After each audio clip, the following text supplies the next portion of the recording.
ചങ്ങായിമാരെ, ഇനിയിപ്പോൾ നമ്മൾ ചായ കുടിക്കുമ്പം കുറച്ച് പൈസ അധികം കരുതുന്നത് വളരെ നല്ലതായിരിക്കും. കാരണം ചായക്കും കടിക്കും അതേപോലെ ഊണിനുമൊക്കെ പൈസ ഇരട്ടിയാക്കിയിട്ട് വർദ്ധിപ്പിച്ചിട്ടാണ് ഇനി പെട്ടിക്കടകളിലും ഹോട്ടലുകളിലും ഒക്കെ ഈടാക്കുന്നത്. എന്ന് വെച്ചാൽ ഒരു ചായ കുടിക്കാൻ പോയാൽ തന്നെ നല്ല പൈസയാവും. എന്ന് വെച്ചാൽ ഒരു ചായക്ക് തന്നെ ഉണ്ട് 16 രൂപയായിട്ടാണ് മാറ്റിയിട്ടുള്ളത്.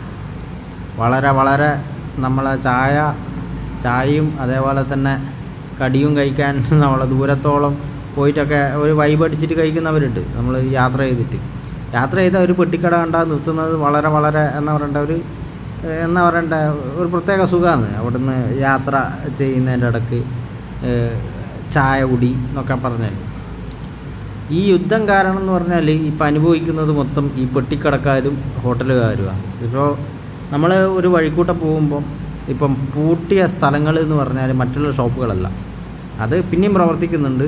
നമ്മളെ ഹോട്ടലുകളാണ്, പകുതി മുക്കാൽ ഹോട്ടലുകളാണ് പൂട്ടിയിട്ടുള്ളത്. എന്ന് വെച്ചാൽ ഗ്യാസ് പിന്നെ അവർക്ക് എന്താ പറയണ്ട കിട്ടുന്നില്ല. ആ കിട്ടാത്തതിൻ്റെ ഒരുപാട് നല്ല ഹോട്ടലുകൾ പൂട്ടിക്കിടക്കുന്നത് ഞാൻ കണ്ടിട്ടുണ്ട്. ഞാൻ അവിടെ പോയിട്ട് ഭക്ഷണം കഴിച്ചതാണ്. എന്നുവെച്ചാൽ എനിക്ക് ഭയങ്കരമായിട്ട് ഇഷ്ടപ്പെടുന്ന ഒരു കാര്യമാണ് പോകുന്ന വഴിക്കൊക്കെ ഭക്ഷണം കഴിക്കൽ. നല്ല ഹോട്ടലുകൾ കണ്ടാൽ അവിടെ കയറി ഭക്ഷണം കഴിക്കും. ഭക്ഷണം ടേസ്റ്റ് ചെയ്യാൻ വേണ്ടിയിട്ട് തന്നെ കഴിക്കും. ആ ഹോട്ടലുകൾ നമുക്ക് എപ്പോഴും പോയാൽ അവിടെ പോയിട്ട് ധൈര്യമായിട്ട് കഴിക്കാമെന്നുള്ള രീതിക്ക് അങ്ങനെയുള്ള ഹോട്ടലുകൾ മൊത്തം പൂട്ടി. ഇപ്പോഴും ചില പെട്ടിപ്പൊടികൾ പ്രവർത്തിക്കുന്നതെന്ന് പറഞ്ഞാൽ നല്ല പൈസ ഈടാക്കിയിട്ടാണ് പ്രവർത്തിക്കുന്നത്. പക്ഷെ അവരെ കുറ്റം പറഞ്ഞിട്ടും കാര്യമില്ല. കാരണം അവർക്ക് ജീവിക്കണ്ടെങ്കിൽ കുറച്ച് പൈസ അധികം കിട്ടിയാൽ മതിയാവും. കാരണം അവർക്ക് ആ ഗ്യാസ് നിങ്ങൾക്കറിയാമല്ലോ, ഒരു ദിവസം തന്നെ അവർക്ക് ഒരുപാട് ഗ്യാസ് ചിലവുണ്ട്. ഒരു സിലിണ്ടറൊന്നും പോരാ. അപ്പോൾ അങ്ങനെ അനുഭവിക്കുന്ന അത് ആ ഒരു ഹോട്ടൽ ഫീൽഡിൽ നിന്ന് തന്നെ ഒരുപാട് ആൾക്കാർ പോയി, അത് വിട്ട് ഒഴിവാക്കിപ്പോയി. നിങ്ങൾക്ക് കണ്ടാൽ മനസ്സിലാവും. നിങ്ങളെ ഭാഗത്തുള്ള ഹോട്ടലുകളൊക്കെ ചിലതൊക്കെ പൂട്ടിയിട്ടുണ്ടാവും. ചിലത് എന്ന് പറഞ്ഞാൽ തുറക്കാൻ പറ്റാത്ത അവസ്ഥയിൽ എന്താ പറയണ്ട തൽക്കാലം ടെമ്പററി ആയിട്ട് ക്ലോസ് ചെയ്തിട്ടുണ്ടാവും. പക്ഷേ തുറക്കുന്നുള്ള ഒരു പ്രതീക്ഷയൊന്നും വേണ്ട. കാരണം ഒരുപാട് തുറക്കാത്ത ഹോട്ടലുകളായി മാറി അതൊക്കെ. ഇവിടെ നമ്മൾ പറയേണ്ടതെന്ന് പറഞ്ഞാൽ ചായക്കെല്ലാം 16 റുപ്യാണ്.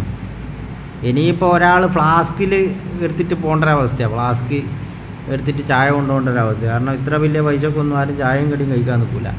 ഞാൻ ഒരു സ്ഥലത്ത് പോയേരം ഒരു ചെറിയ ഒരു ബോണ്ടയാണ് എനിക്ക് കിട്ടിയത്. ചെറിയ ബോണ്ട ബോണ്ടാന്ന് വെച്ചാൽ വലുതാണ്. അത്രയും കൗണ്ടുള്ള സാധനമാണ്. അതൊരു ചെറിയ ടൈപ്പ്. ഒന്ന് വായിലിടുമ്പം തന്നെ അതങ്ങ് തീർന്നിന്. ചായ ഭാഗ്യത്തിന് കുറച്ചധികം ഉണ്ടായി.